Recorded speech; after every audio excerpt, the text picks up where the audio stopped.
नमस्ते दोस्तों, मैं आपका मित्र निखिल प्रसाद आप सभी लोगों का स्वागत करता हूं अपने एक और नई वीडियो में। तो दोस्तों, आज की वीडियो बहुत ही ज़्यादा इम्पोर्टेंट और इंटरेस्टिंग होने वाली है और आज इस वीडियो में मैं एक बहुत ही महत्वपूर्ण विषय पर आप लोग के साथ चर्चा करने जा रहा हूं।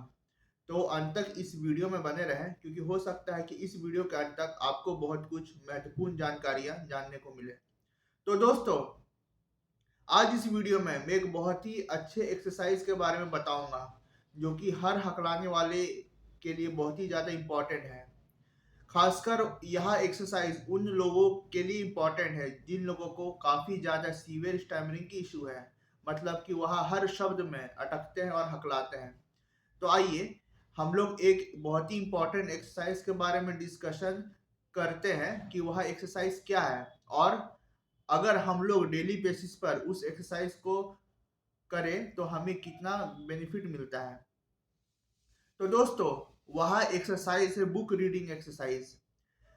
अगर आप किसी भी स्पीच थेरेपिस्ट के पास जाएंगे तो वह आपको बुक रीडिंग एक्सरसाइज की प्रैक्टिस ज़रूर बताएगा, क्योंकि बुक रीडिंग एक्सरसाइज से क्या होता है कि हमारे पूरे जो ऑर्गन्स ऑफ स्पीच है और सबकी बहुत अच्छे से एक्सरसाइज हो पाती है।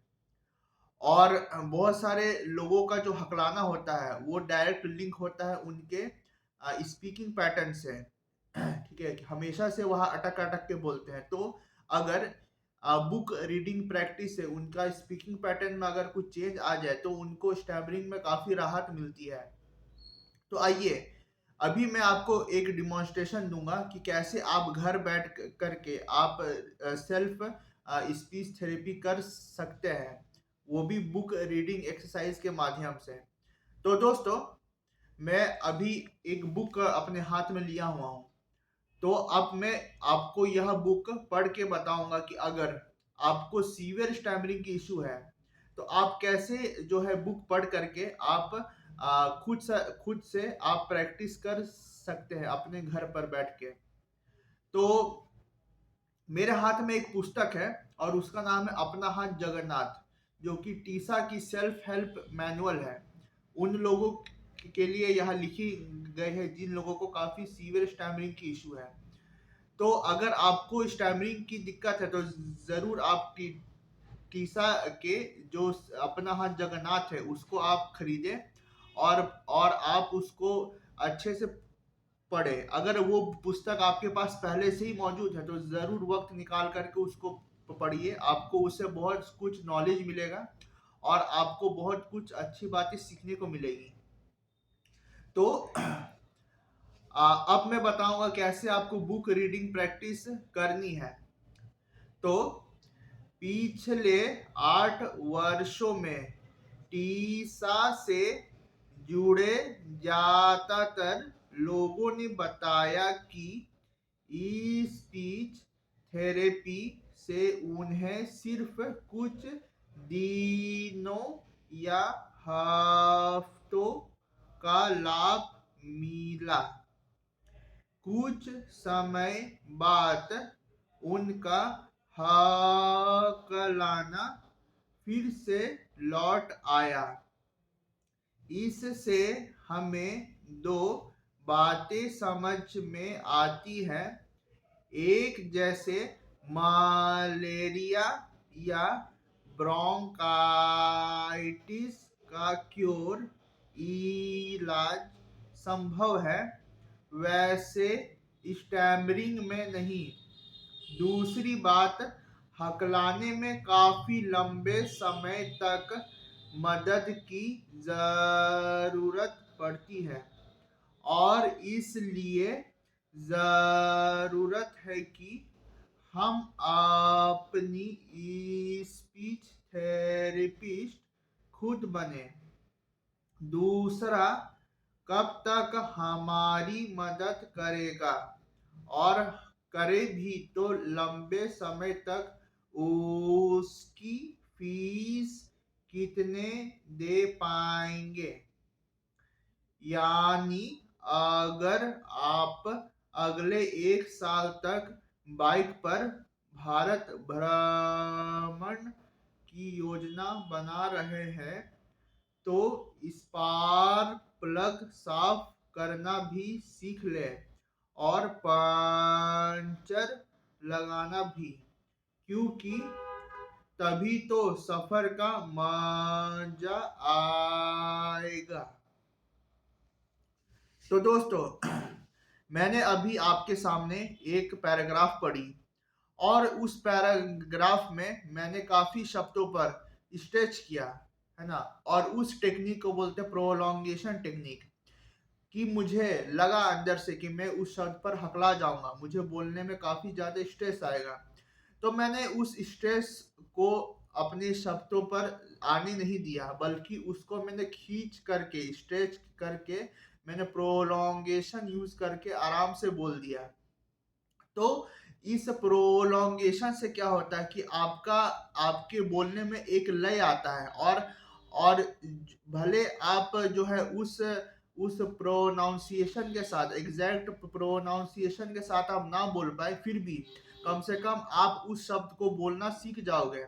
और इसका प्रैक्टिस अगर करते रहोगे तो इसका करते करते आपको इतनी अच्छी पकड़ बन जाएगी कि उस शब्द में, कि आपको हमेशा प्रोलोंगेशन का इस्तेमाल नहीं करना पड़ेगा। और विदाउट प्रोलोंगेशन भी आप एक वक्त ऐसा आएगा कि आप बहुत अच्छे से उस शब्द को बोल पाओगे। पर स्टार्टिंग में आपको इस टेक्निक से बुक रीडिंग करनी है। और अगर आप इस ढंग से बुक रीडिंग करते हो तो आपकी जो शब्दों पर जो पकड़ है वह बहुत हद तक बढ़ेगी और आपकी स्टैमरिंग बहुत हद तक कम हो जाएगी। और खासकर यह एक्सरसाइज, है ना, उन भाइयों बहनों के लिए बहुत ही ज्यादा बेनिफिशियल है जिन भाइयों बहनों को स्टैमरिंग की बहुत ज्यादा समस्या है। अब मैं आपको बुक रीडिंग की एक और टेक्निक बताऊंगा जिसमें कि बाउंसिंग टेक्निक यूज हो सकती है। जैसे कि मैं आपको उदाहरण उदाहरण देख करके मैं एक पैराग्राफ पढ़ करके सुनाता हूँ।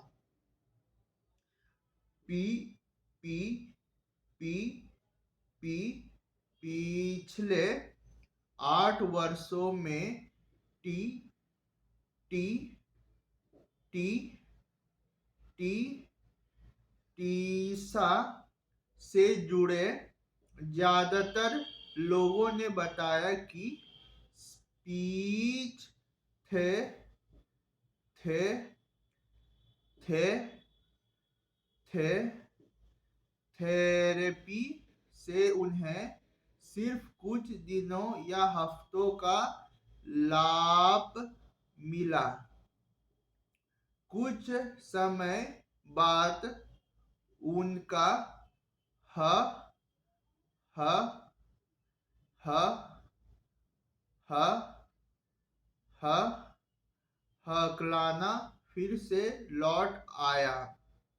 इससे हमें दो बातें समझ में आती है, जैसा म म म म मलेरिया या bro bro bro bro bronchitis का क्योर इलाज संभव है, वैसा स्टैमरिंग में नहीं।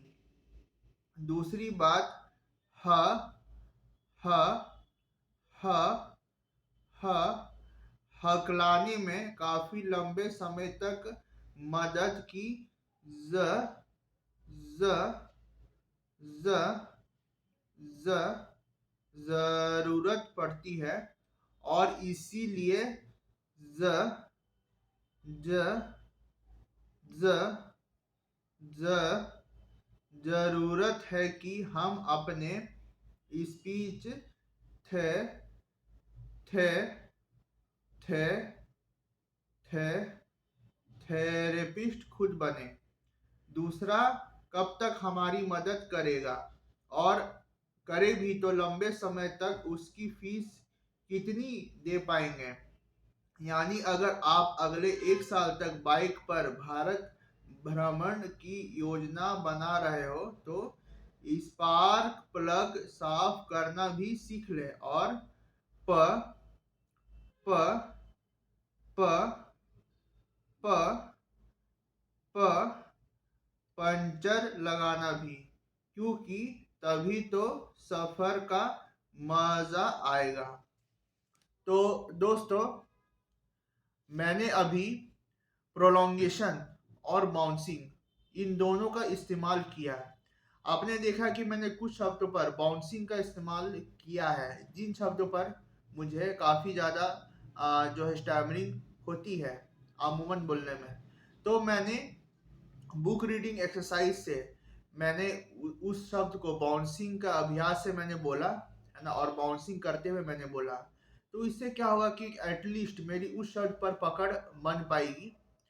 और जब मैं डे टू डे लाइफ में अपनी फ्रेंड से, अपनी अपनी पहचान वालों से मैं बात करूंगा, तब अगर मैं बहुत ज़्यादा अटक जाऊँ तो उस वक्त, उस क्षण मेरी जो है स्टैमरिंग बहुत ज़्यादा अनकंट्रोलेबल नहीं रहेगी। मैं कंट्रोल के साथ स्टैमरिंग करते हुए भी कॉन्फिडेंटली बात कर सकूंगा, क्योंकि मेरी पकड़ है उस शब्द पर, है ना। मैं जितना ज़्यादा मैं बुक रीडिंग प्रैक्टिस करूँगा, जितना ज़्यादा बाउंसिंग करूँगा और जितना ज़्यादा प्रोलोंगेशन का इस्तेमाल करूँगा, उतना मेरे लिए बेनिफिशियल होगा और उतना ही मेरी स्पीकिंग पैटर्न में चेंज आएगा।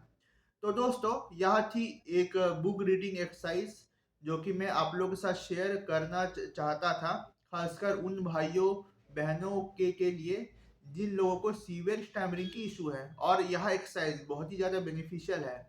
तो आप सभी इसका आप डे टू डे लाइफ में प्रैक्टिस करिए, अभ्यास करिए, क्योंकि इससे आपको बहुत ज़्यादा फायदा महसूस होगा। तो बहुत बहुत धन्यवाद आप सभी लोगों का मेरा वीडियो अंत तक देखने के लिए। Thank you very much.